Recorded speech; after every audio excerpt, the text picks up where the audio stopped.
Sam and Andrew, there's one thing I thought I would never be, and that's an astronaut. But have a look at me now. I'm on Mars. Well, actually, it's the Mars Society Desert Research Station here in southern Utah, but it kind of looks like Mars and feels like Mars, and people who spend time here certainly take it very seriously as if they're living on Mars. And there's some serious science being performed by these self-confessed space nerds, including a couple of Aussies.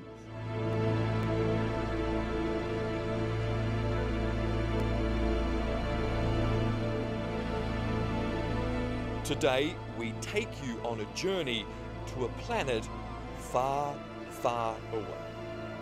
Mars.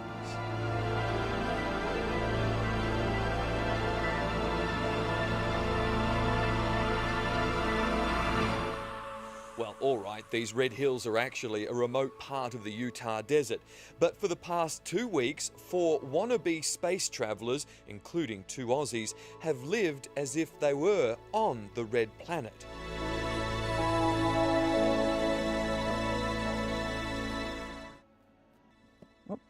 It's slippery here on Mars. Aussie engineer David Wilson's the commander of this mission. Do you feel like we're on Mars right now, David? I think it's pretty close to it, yes. Apart from the gravity. What do you like about this so much? What, walking around dressed up in a spacesuit? Exactly. It's supposed to help us understand how to live and do work on another planet, in particular Mars. And this is where they live, the Mars Society Desert Research Habitat Module, or the HAB. Alright, this is the main airlock entry and exit to the habitat. Each time we either go in or out of the habitat, you're supposed to go into this airlock area and shut both doors. And in theory, if you're practicing a full simulation, you need to stay in that airlock for about half an hour. So that could be a bit tedious, so a lot of the times people shorten that and say, oh, we'll just wait. Just cheat a little. 29-year-old South Australian engineer Emma Bragan is part of Crew 123. It's a very interesting staircase design. It's one of the things they're trying out here, so it's very much a testing ground. Interesting / dangerous. But each person gets their own private room, so yeah, it's pretty comfortable. So on Mars you get your own room? Yes. I guess I figured people would be there for so long. If they didn't have their own private space, they'd probably go a bit crazy. Got a mission to make curries on Mars. It's inside the HAB where they would be protected from the harsh environment of the red planet outside. It's just a very different experience. I mean, you basically get to go to a completely foreign place and pretend like you're on another planet. And I know this is probably the closest you can get to that sort of experience at the moment. So yeah, I thought it was definitely something I wanted to try. Would you like to go to Mars, for real? Oh, no, that's a tough question because it would be a very risky trip and you might be there for a very long time, so you could get a bit homesick, I think. You're happy to pretend for now? Yes. Are you a space nerd? I am such a space nerd that even the gods of nerdom struggle to comprehend how nerdy this is. Yes, I suppose so, yeah.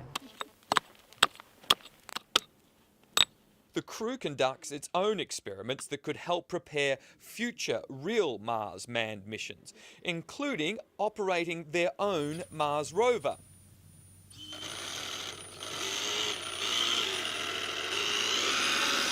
The Mars Society chose the Utah desert because of its similarities to what we know about the surface of the red planet.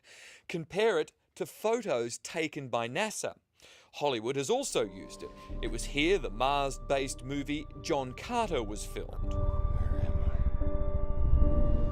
Is it fair to say this is as close to being on Mars without actually being there? It's one of many places on Earth that is considered a good analog for Mars. Crew member Jen Blank is an astrobiologist who works on NASA's Curiosity project. Are there little green men on Mars? Do I believe?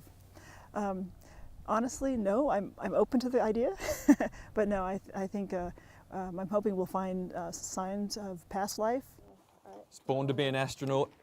It looks like play until you try to put on the spacesuit. There's one small step for Mike Amor. And what does this research station do as far as keeping the dream alive of getting onto Mars? Well, more or less it's a test bed, so people can try new ideas out. Is this above and beyond the call of duty wearing these spacesuits? The issue is about what you can do and you can't do, or how much harder it is to do things when you go to Mars or to the Moon. Things take longer, things are harder, and there may be some things you can't do at all. Will this be as close as you ever get to walking on Mars, or do you hope to one day be on Mars? Oh, I really would like to go to Mars, but at the moment it's probably a long way off. Soon Australia could have its own slice of the red planet. The Mars Society there is trying to raise $1 million so it can build its own research station in the South Australian desert.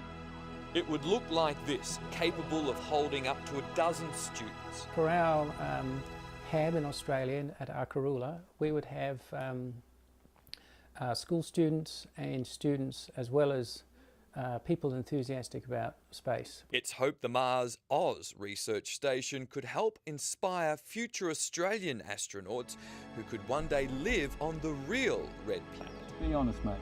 Am I made of the right stuff? You are perfect for the right stuff. You just have to smile a bit more and then we'll stick you on the top of a rocket, set fire to the bottom and send you off. And hopefully you'll come back in one piece.